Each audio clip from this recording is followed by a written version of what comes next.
Every investor understands what it feels like when markets drop. What most investors have never been given is a clear explanation of what can actually be done about it before it happens, not after. Today, we are talking about buffers and downside protection, not the specific products that carry them. We will get to each of those individually. Today is about the concept itself. Because until you understand how a buffer actually behaves, the products that use them will never fully make sense. Before we get started, what you're seeing is an AI-generated avatar of me, John Wiswell. The ideas, the research, the perspective, all real. We just think this is a pretty cool way to bring it to you. Let's start with what a buffer actually is. A buffer is a predefined layer of protection built into an investment that absorbs a specified percentage of market loss before that loss reaches your capital. The critical word there is predefined. The buffer is not something you activate after markets have already fallen and you have decided to react. It is established at the beginning of the investment, before uncertainty arrives. You know going in exactly how much downside the structure is designed to absorb on your behalf. Most buffers are expressed as a percentage. A 10% buffer means the investment absorbs the first 10% of market loss. A 20% buffer absorbs the first 20. If the market falls within that range over the defined period, your capital is untouched by that decline. If the market falls beyond the buffer, say 30% when you have a 10% buffer, you begin to experience loss from that point forward. The buffer absorbed the first 10.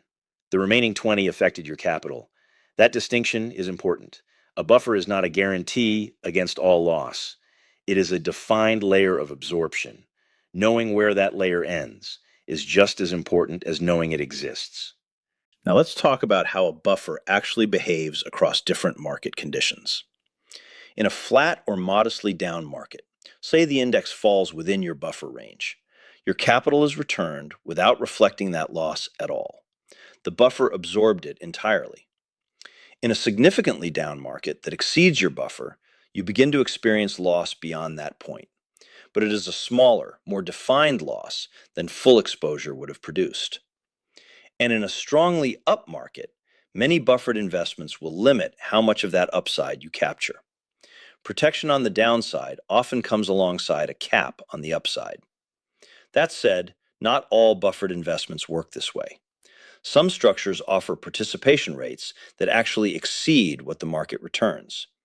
You can generally find anything from 100% up to 130% of market returns. Consider what that means over time. If you invested $100,000 and the market doubled over 6 years, straight market exposure gets you to $200,000. But a participation rate above 100% could be a substantial number to add on top of an already great return. Protection and participation are not always in opposition. Sometimes the structure improves both sides of the equation. The deeper value of a buffer goes beyond the math, though. Most investors do not fail because markets fall. They fail because markets fall and they react. A buffer reduces that risk, not because volatility disappears, but because your defined experience of it was established before it arrived. Structure does not remove fear. It gives fear less room to operate. Buffered products show up across several investment vehicles: registered index-linked annuities, structured notes, buffered UITs, and buffered ETFs among the most common. Each carries the concept differently, with its own terms, trade-offs, and use cases. We are going to go deep on every one of them individually in the videos ahead. Beyond the Ticker exists to be a resource you can trust. Subscribe, like this video, and if someone in your life could use this, send it their way. We are grateful for everyone who has found us. See you next time.